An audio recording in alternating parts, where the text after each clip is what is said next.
అందరికీ నమస్కారం. Welcome to it's you TV. ప్రస్తుతం మనతో పాటు ఉన్నారు ప్రముఖ తంత్ర జ్యోతిష్యులు, జ్యోతిష్య సామ్రాట్, జ్యోతిష్య రత్న డాక్టర్ చింతా రుక్మాంగదరావు గారు. గురువుగారితో మాట్లాడి మరిన్ని విషయాలు తెలుసుకునే ప్రయత్నం చేద్దాం.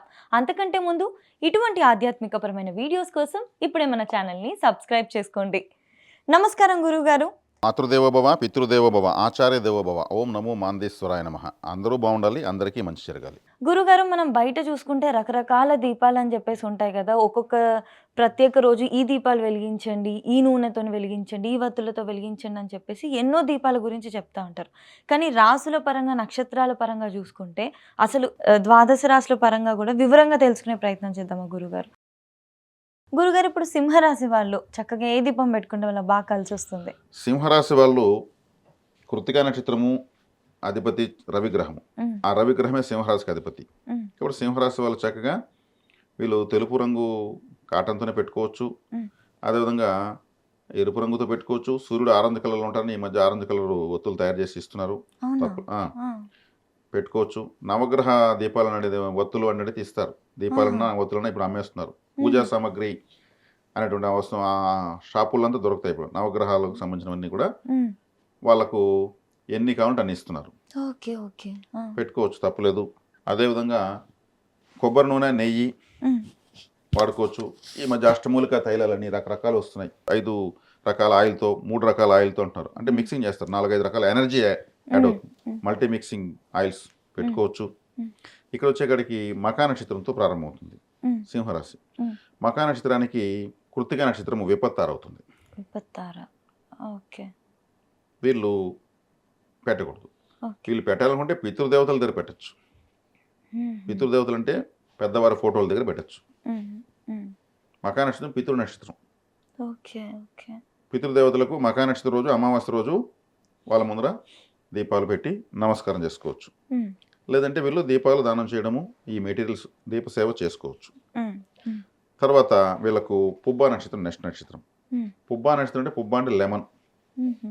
వీళ్ళకు కృత్తికా నక్షత్రం సంపత్తారవుతుంది. హ్మ్. కాబట్టి వీళ్ళు నిమ్మకాయ దీపాలు, హ్మ్. కొంతమంది ఆరెంజ్ పండ్లు కూడా కట్ చేసి హ్మ్. రివర్స్ చేసి పెడుతున్నారు. ఓకే. ఆహా! ఆరెంజ్ పండు అంటే సూర్యగ్రహానికి సంబంధించింది. ఓకే. ఓకే. ఆ! సూర్యుడే కృత్తికకి అధిపతి. ఆహా! పెట్టొచ్చు, హుహు. మంచిది. సూర్యుడు కూడా ఆరెంజ్ కలర్‌లోనే పైకొస్తాడు. హ్మ్. పెట్టొచ్చు. అదేవిధంగా వీళ్ళు పుబ్బా నక్షత్రం వాళ్ళు ప్రత్యేకించి శుక్రవారం రోజు అమ్మవారి ఆలయంలో పెట్టొచ్చు. హ్మ్. ఏ అమ్మవారైనా పర్లేదు. లలితాదేవి కావచ్చు, రాజరాజేశ్వరి కావచ్చు, గ్రామదేవత కావచ్చు, కాళికాదేవి కావచ్చు, ఎవరైనా సరే అమ్మవార్లు హ్మ్. హ్మ్. చక్కగా వెలిగించొచ్చు. మనకు ఫోటో పెట్టి కూడా ఫోటో ముందు కూడా వెలిగించుకోవచ్చు. హ్మ్. వారాహి అమ్మవారు, ఏదైనా అమ్మవారు. హ్మ్. అమ్మవారి రూపాలు ఎన్నో ఉన్నాయి కదా! అవునవును. వెలిగించుకోవచ్చు. అదేవిధంగా లెమన్ రైసు ఆ రోజు నైవేద్యంగా పెట్టి దానం చేయొచ్చు. హ్మ్. లెమన్ పుబ్బా నక్షత్రం డైరెక్ట్‌గా లెమనే. హ్మ్. ఇది చేసుకోవచ్చు. తర్వాత ఉత్తరా నక్షత్రం. హ్మ్. ఉత్తరా నక్షత్రానికి జన్మతారవుతుంది కృత్తిక. హుహు. వీళ్ళు జన్మతారని వీళ్ళు యాక్టివేట్ చేసుకోవచ్చు. వీళ్ళు అన్ని హుహు. రకాల నూనెలతో పెట్టొచ్చు. అన్ని ఆలయాల్లో పెట్టొచ్చు. హ్మ్. ఎక్కడైనా వీళ్ళకు ఫస్ట్ ప్రిఫరేషన్. ఓకే. ఓకే. ఉత్తరా నక్షత్రము అంటే అయ్యప్ప స్వామి పుట్టాడు. అయ్యప్ప స్వామి. ఆ! ఓకే. ఉత్తరా నక్షత్రంలో పెట్టొచ్చు. అయ్యప్ప స్వామి ఆలయంలో పెట్టొచ్చు. హ్మ్. అర్జునుడు ఉత్తరా నక్షత్రంలో పుట్టాడు. హ్మ్. కాబట్టి గీతా మందిరంలో పెట్టొచ్చు. హ్మ్. అర్జునుడు, శ్రీకృష్ణుడు ఉన్న ఫోటో ముందర పెట్టొచ్చు. హ్మ్. చాలా మంచిది. ఇది సింహరాశి వాళ్ళు ఆహ్, శివాలయంలో ఎక్కువ పెట్టొచ్చు ఎక్కువగా. హుహు. ఎందుకంటే సింహరాశికి అధిపతి సూర్యుడు.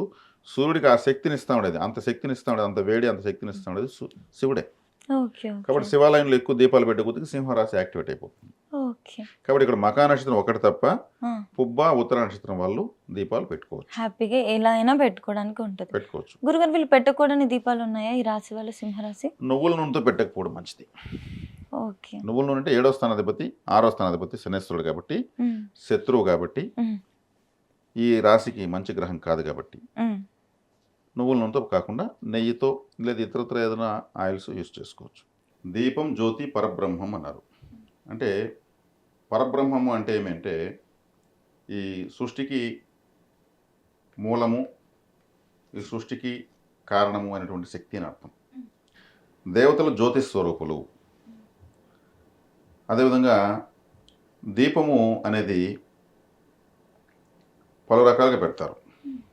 ఎన్నో ఉన్నాయి. ఒక మనిషి చనిపోతే కూడా వెంటనే తలకాడ దీపం పెడతారు. దానికి అంటే ఇతను జ్యోతి రూపంలో మారిపోయాడని అర్థం. దీపం రూపంలో ఇతను ఆత్మ ఉందని. శారీరకంగా ఇతను ఇప్పుడు లేడు, జ్యోతి రూపంలో ఉన్నాడని దీపం పెడతారు. అందుకే తలకాడ దీపం పెట్టడం అంటే వాళ్ళు పరమపదించారని అర్థం. శరీరాన్ని విడిచి ఆత్మరూపము జ్యోతి రూపంలోకి వచ్చారని అర్థం. అదేవిధంగా ఈ దీపము ఏ ఇంట వెలగదో ఆ ఇంట్లోకి అసుర శక్తి ప్రవేశిస్తుంది. అందుకే తెల్లవారుతో సాయంత్రం దీపాలు పెడతారు. అసుర శక్తి అంటే సాయంత్రం అసుర సంధ్య వేళ అంటారు. అసురులు అంటే రాక్షసులు. రాక్షసులు అంటే అంటే వ్యతిరేక శక్తి ఇంట్లోకి వస్తున్న అర్థం. ఏ ఇంటి దీపం వెలకపోతే ఆ ఇంట్లో మనం వెళ్ళిపోదామని రాక్షసులు డిసైడ్ అయ్యి ఇల్లు వెతుకుతారండి ప్రతిరోజు. ఎక్కడ దీపం వెళ్తే ఆ ఇంట్లోకి వెళ్తారని.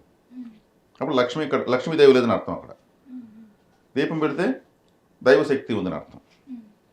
అంటే ఏదైనా ఒక సినిమా ప్రారంభోత్సవమైనా లేదా ఇంకేదైనా పెద్ద మీటింగ్ అయినా జ్యోతి ప్రజ్వలన కార్యక్రమం ప్రత్యేకంగా చేస్తారు.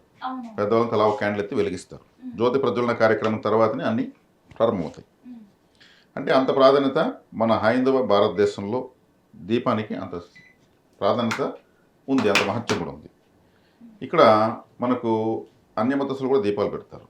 క్రిస్టియన్స్ క్యాండిల్స్ వెలిగిస్తారు, జ్యోతులే. అదేవిధంగా దీపం నిశ్చలంగా వెలగాలి. ఎక్కువగా ఏ ఇంటి దీపం కదులుతూ ఉంటుందో అక్కడ వాళ్ళకి కష్టాలని అని అర్థం. దీపం నిశ్చలంగా ఇలా వెలగాలి. దీపము ఎరుపుగా, పసుపుగా, బ్లూ కలరు, 3 రంగులు కలిసి ఉండడము, రకరకాల వర్ణాలు కనిపిస్తాయి. దాని చివరిలో చూస్తే నీలవర్ణంతో ఒక ఆరా ఉంటుంది. అదే దీపము చురచుర మండుతూ ఉంటే కూడా ఆ ఇంట్లో సమస్యలు ఉన్నట్లు లెక్క. పట్ట ఉంటాని మన క్రాకర్స్ లాగా సౌండ్ వస్తుంది కొన్ని ఇళ్ళలో. అది ఆయిల్ ప్యూర్ది లేకపోతే అట్లా అవుతుంది అన్నట్టు కాకుండా ఇంట్లో సమస్యలకి సంకేతంగా కూడా భావించవచ్చు. ఆ ఇంట్లో సమస్యలు ఉన్నప్పుడే అటువంటి ఆయిల్ వాళ్ళకి దొరుకుతుంది. దొరకడమే అందుకు దొరుకుతుంది. అలా ఇటువంటివి ఎన్నో శకునాలు ఉన్నాయి. దీపాలు మధ్యలో ఆరిపోవడము, ఆయిల్ ఉన్నా కానీ మధ్యలో ఆరిపోయింటాయి, ఆడుతూ ఉంటాయి, శబ్దం చేస్తుంటాయి, బుర్రను కూడా సౌండ్ చేస్తుంటాయి. అంటే అక్కడ ఆ శబ్దం చేయడానికి ఇతరత్ర ఏదో వ్యతిరేక శక్తి అక్కడ డిస్టర్బ్ చేస్తామని అర్థం. ఇవన్నీ శకునాలు. అదేవిధంగా దీపాలను పలు రకాల నూనెలతో పెడతారు. కొబ్బరి నూనె, నువ్వుల నూనె, నెయ్యి, అష్టమూలిక తైలము, ఇంకా ఎత్తుకుంటే ఆముదము, ఎన్నో రకాల నూనెలతో పెడతా ఉంటారు. ఈ ఎవరు దేంతో పెట్టాలంటే నేతితో పెట్టిన దీపము అందరూ శ్రేష్టంగా పెట్టుకోవచ్చు. నువ్వుల నూనెతో పెడితే నువ్వు మంచిదే, అది శిరస్సుకు సంబంధించింది. ఆముదము తీసుకుంటే ఇప్పుడు ఆముదము గింజలు ఉంటాయి కదా, ఆ గింజలు మొదట్లో ఎలా ఉంటుంది, ఆంజనేయ స్వామి ఫేస్ ఎలా ఉంటుంది అలా ఉంటుంది. అది దాన్ని అలా భావించి పోతనం కూడా పెడతారు. కొబ్బరి నూనెతో పెడతారు. కొబ్బరి నూనె అంటే అది విఘ్నేశ్వరుడు సంబంధించిందని, ఆ నూనెతో పెడితే విఘ్నాలు తొలతాయని. కానీ ఏదైనా కూడా ఒక పవిత్రమైన శక్తి ఆ దీపం నుంచి ఇల్లంతా ప్రసరిస్తుంది. ఈ దీపాలు కానగ నూనెతో పెడతారు, విప్ప నూనెతో పెడతారు, రకరకాల తైలాలతో పెడతారు. ఇలా మనకు చెప్పినవే కాకుండా ఇంకా ఎన్నో రకాల తైలాలు ఉన్నాయి. ఈ దీపాలను ఒక ఒత్తితో 2 దీపాలు పెట్టచ్చు, ఒక దీపంలో 5 ఒత్తులతో పెట్టచ్చు, ఓంకారంగా ముగ్గు వేసి ఆ ఓంకారంలో చిన్న చిన్న ప్రమిదలు పెట్టి పెట్టచ్చు, స్వస్తిక్ వేసి స్వస్తిక్ ఆకారంలో చిన్న చిన్న ప్రమిదలు పెట్టి పెట్టచ్చు, శివలింగాకారం పెట్టి పెట్టచ్చు. మరి ముఖ్యంగా కార్తీక మాసంలో అది దీపాల మాసంగా చెప్తారు. ఆ నెల మొత్తం దీపాలు ఎక్కువ వెలిగిస్తుంటారు. దీపావళి అనేటువంటిది మనకు ఒక పెద్ద పండుగ ఉంది. అంటే ఆకాశం అంతా వెలుగులు దీపాలుగా మారుస్తూ వచ్చేటువంటి ఒక ఫెస్టివల్ అది. అది చాలా చాలా ప్రసిద్ధమైనది. ప్రపంచవ్యాప్తంగా కూడా దీపావళి చేస్తారు. ఈ మధ్యకాలంలో కొన్ని లైట్లు దీపాలలాగా తయారు చేసి పెట్టారు. అంటే నూనె పోయాల్సిన అవసరం లేదు, కరెంట్ స్విచ్ వేస్తే అది దీపంలాగా వెళుతూ ఉంటుంది. అందులో ఫలితం ఉండదు. ఆ దీపాలు ఆ లైట్లు కూడా ముందుకి వెనక్కి ఇట్లా డాన్స్ చేస్తుంటాయి. దీపం ఆడకూడదు అని చెప్పాను. ఈ ముందుకి వెనక్కి ఊగేటువంటి దీపాల్లో నిశ్చలత ఉండదు. నూనెతో వచ్చే పవిత్రత ఆ కరెంటుతో వచ్చేటువంటి దీపాల్లో ఉండదు. ఈ మధ్య చైనా నుంచి దిగుమతి సీరియల్ సెట్లు ఎన్నో వచ్చేసాయి. ముందుకి ఇలా వస్తాయి, అలా పరిగెత్తాయి, ఇట్లా పోతా అట్లా పోతుంటాయి. అది లోకం తీరు మారింది కాబట్టి అటువంటివి ఆలోచనలతో చేసుకున్నారు. దాంట్లో తప్పు లేదు, మంచి లేదు, చెడు లేదు, అదొక అలంకరణ. కానీ దేవుడి దగ్గర పూజ రూమ్లో ఆలయాల్లో పెట్టేవన్నీ కూడా నూనెతో తగిలిన దీపాలు, నెయ్యితో పెట్టిన దీపాలు ఉమ్, పెట్టచ్చు. ఉమ్, అదేవిధంగా బియ్యం పోసి బియ్యం నిమ్మకాయలతో దీపాలు పెడతారు. ఉమ్, అమ్మవారికి రాహుకాలంలో శుక్రవారం రోజు పెడతారు. కాలభైరవుడికి అమావాస్య రోజు గుమ్మడికాయ కట్ చేసి మధ్యలో ఆ గుజ్జు తీసేసి ఉమ్, దాని నిండా నూనె కానీ నెయ్యి కానీ పోసి ఎర్రటి ఒత్తులు వేసి పెడతారు. ఉమ్, కొబ్బరి చెప్పు ఖచ్చితంగా పగలగొట్టి ఉమ్, అటు ఇటు పెట్టి అందులో నూనె పోసి లేదా నెయ్యి పోసి కొబ్బరి చెప్పులతో పెడతారు. ఉమ్, ఉమ్, పెద్ద వంకాయ తీసుకుని కట్ చేసి మధ్యలో గంటతో ఇలా తీసేసి ఉమ్. అందులో నల్లని ఒత్తేసి దీపం పెట్టచ్చు. అవునా గురుగారు? వంకాయ అంటే బ్లూ బ్లాక్ మిక్సింగ్ ఉంటుంది. అవును. అది శనేశ్వరుడు సంబంధించింది.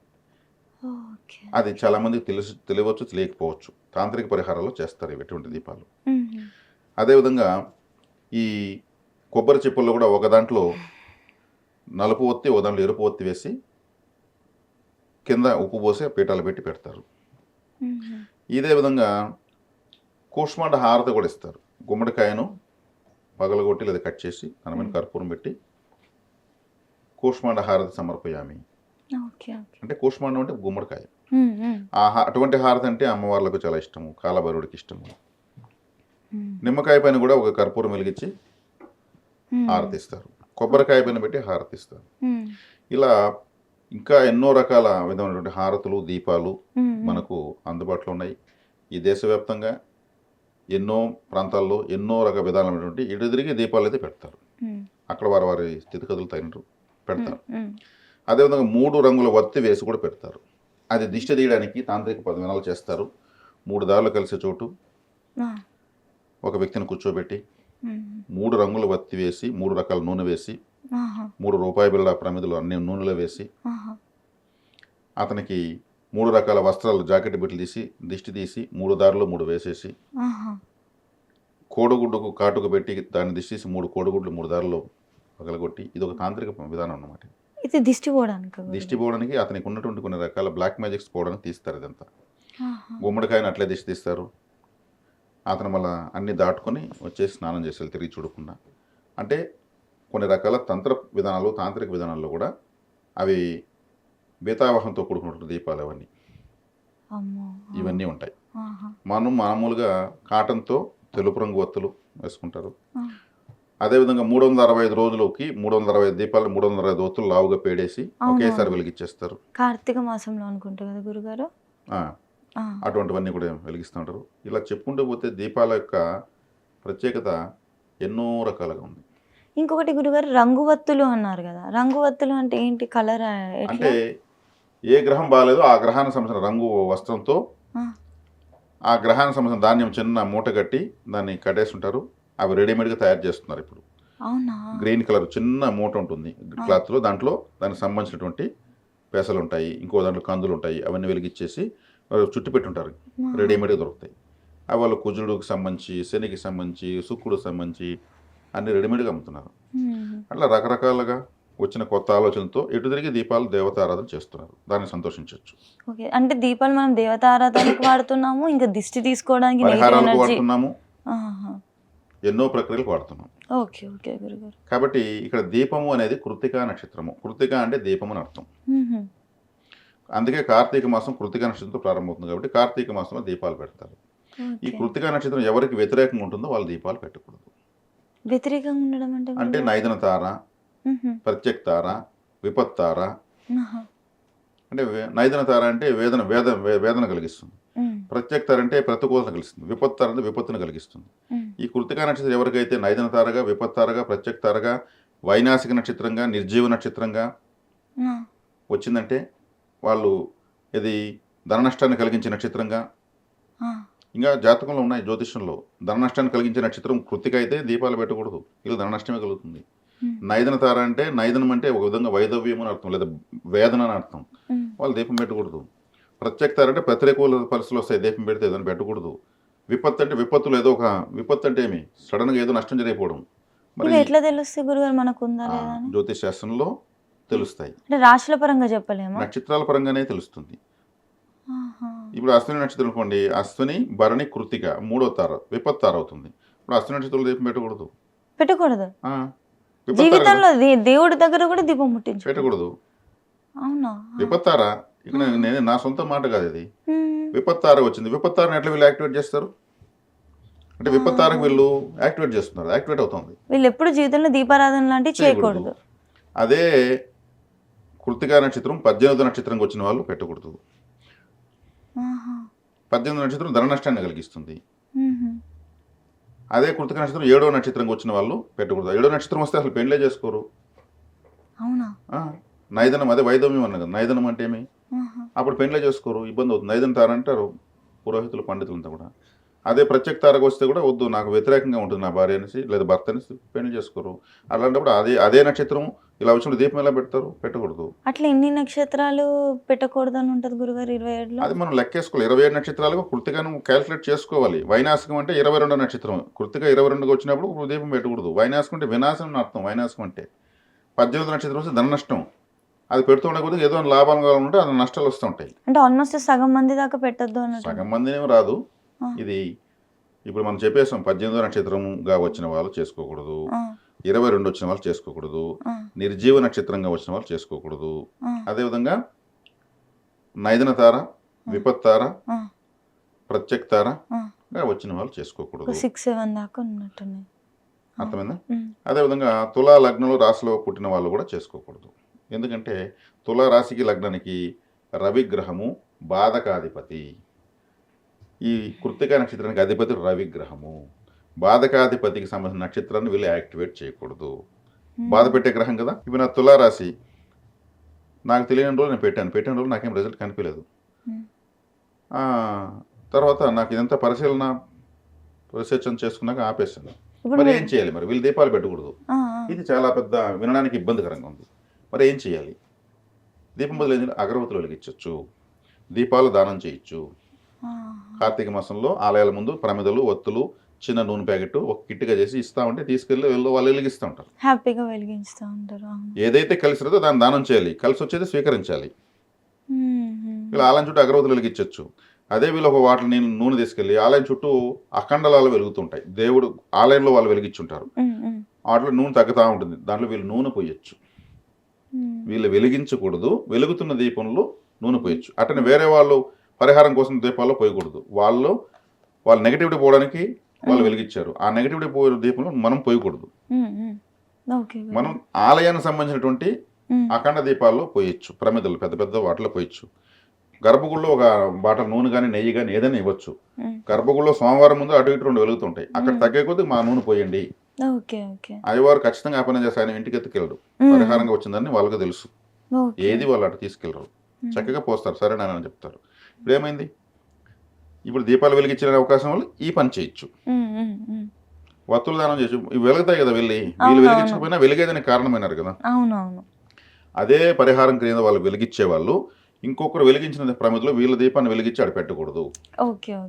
వాళ్ళది మనకు అప్పుడు అదవుతుంది, అది కనెక్ట్ అవుతుంది. ఆ ఎనర్జీని కనెక్ట్ చేసుకున్నారు కదా. దీపంతోనే దిష్టి తీస్తారు, స్వామివారి హారతి ఇస్తారు. ఇప్పుడు అవునవును, అంటే ఈ జ్యోతి అనేది దైవశక్తిని రిసీవ్ చేసుకుంటుంది. దాన్ని మనం ఇలా అద్దుకోవడం వల్ల మనకు దైవశక్తి మనకు వస్తుంది. అది అందులో ఉన్నటువంటి అంతరార్థం. కాబట్టి కృత్తికా నక్షత్రం అనుకూలత ప్రతికూలత బట్టి ఎవరికి ప్రతికూలంగా ఉంటుందో వాళ్ళు ఈ విధమైనటువంటి విషయాలు చేయొచ్చు. ఎవరికి అనుకూలంగా ఉంటుందో వాళ్ళు వెలిగించుకోవచ్చు.